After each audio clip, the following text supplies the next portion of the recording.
La importancia económica de la coca en el Virreinato del Perú, por Luis Miguel Glave. Bien sabemos que la coca, por su utilidad para disminuir el hambre, el cansancio y por sus muchas propiedades medicinales, forma parte en la actualidad de la cultura de muchos pueblos de los Andes peruanos y sudamericanos. Y desde tiempos que se remontan a los primeros grupos que habitaron los Andes en el arcaico, su consumo se relaciona a las diferentes actividades económicas, familiares, curativas y religiosas en las diferentes fases de desarrollo histórico de estos pueblos. Así, el consumo de la coca se remonta a pueblos tan antiguos como los moches, los nazca, los huari, los tiahuanaco, los chinchas y por supuesto los incas. Con la expansión española hacia América y la posterior instauración del Virreinato del Perú, mucho se podría pensar que el consumo de la coca fuera erradicada. ¿Cómo habría sido el intento del virrey Francisco de Toledo en su misión de imponer las costumbres hispánicas?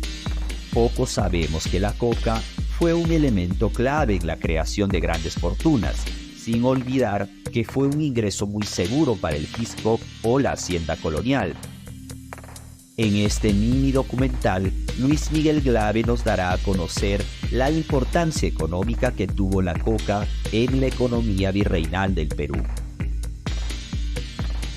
La coca es una planta probablemente originaria en la cuenca amazónica.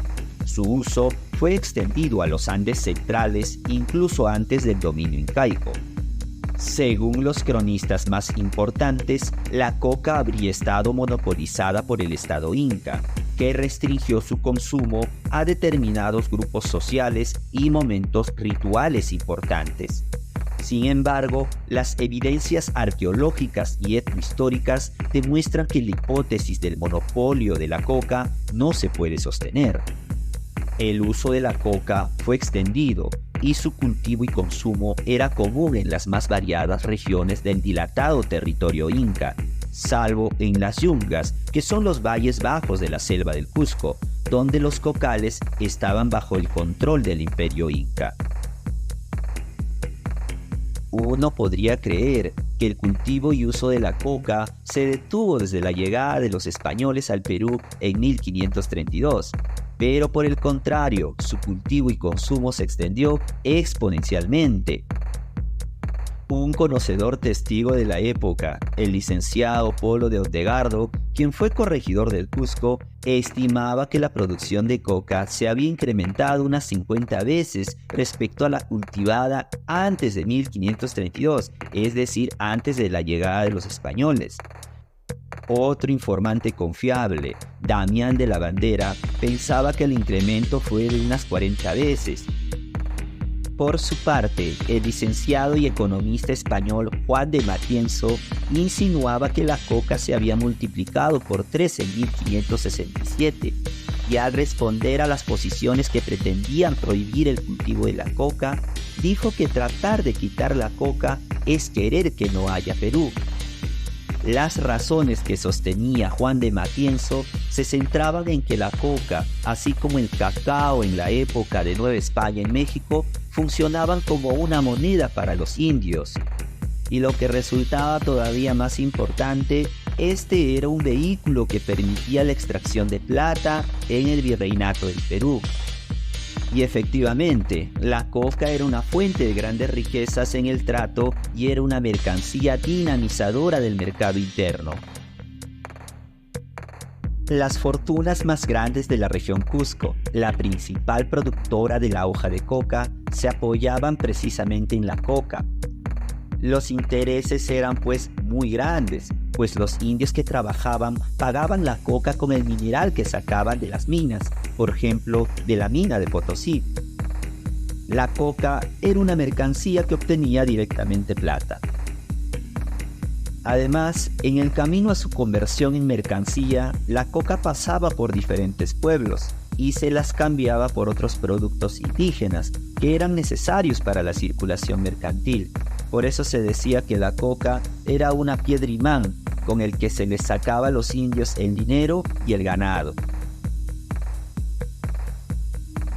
El Andesuyo, que se encuentra en el oriente peruano, donde antes de la conquista habían estado las plantaciones del Inca, distante a 25 o 30 leguas castellanas de la ciudad del Cusco, fue la provincia cocalera por excelencia en la época colonial temprana.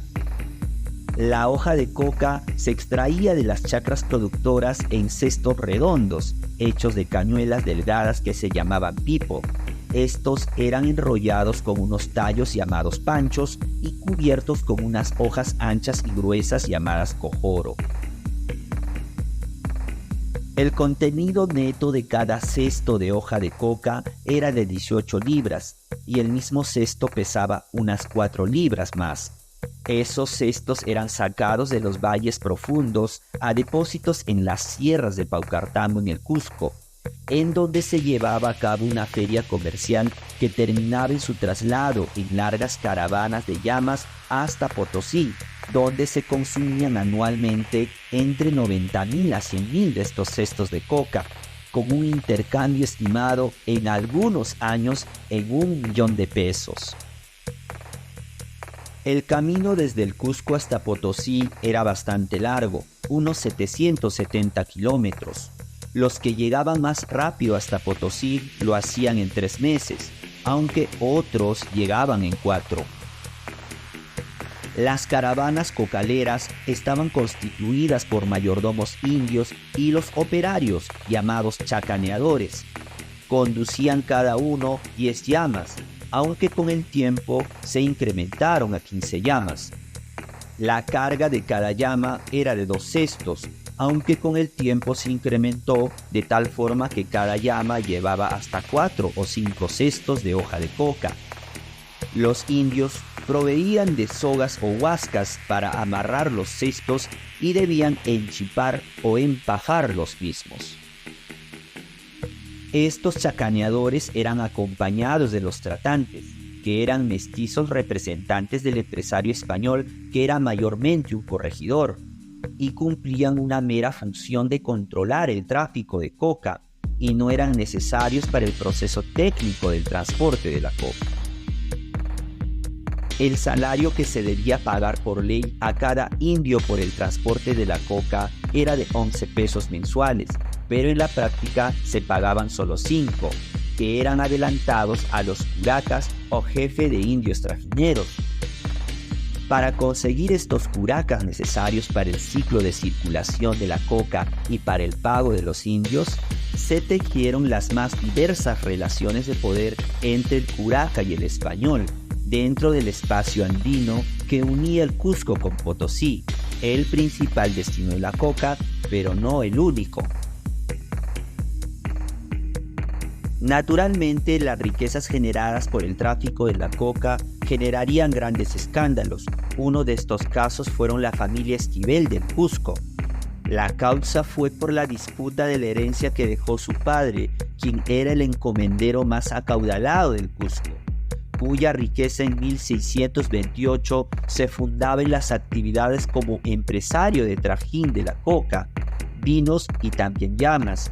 Su inmensa hacienda era un capital mercantil. Es importante señalar que esta familia, como tantas otras, hacían negocios con vinos y otros productos, pero lo central de su capital y su negocio era la coca. No eran grandes propietarios de tierras, pero tenían encomiendas que los beneficiaban con tributos, trabajo y productos indígenas necesarios para trasladar la coca. Esta familia estuvo muy atenta en controlar el poder en una zona crucial de todo el sistema espacial para el tráfico de la coca, que se encargaba para el abasto de la mina de Potosí, es decir, la gobernación de Chucuito, este antiguo reino lupaca que se encontraba en la meseta del Collao. Si bien la coca fue descendiendo a los intereses de los traficantes españoles a finales del siglo XVII, aún así siguió siendo el principal producto de exportación del Cusco.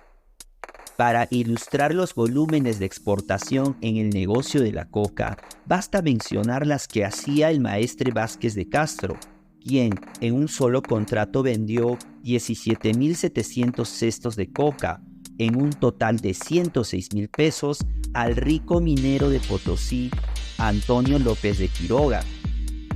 Entre los años 1667 y 1668, Vázquez de Castro vendió a la Urramarca, en un pueblo de Paucartambo, 8.000 cestos de coca.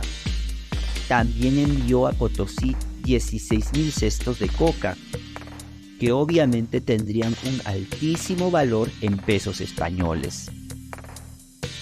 Así, Vázquez de Castro continuó hasta su muerte con los negocios de la coca entre el Cusco, Potosí y Lípez, es decir, entre Perú y Bolivia.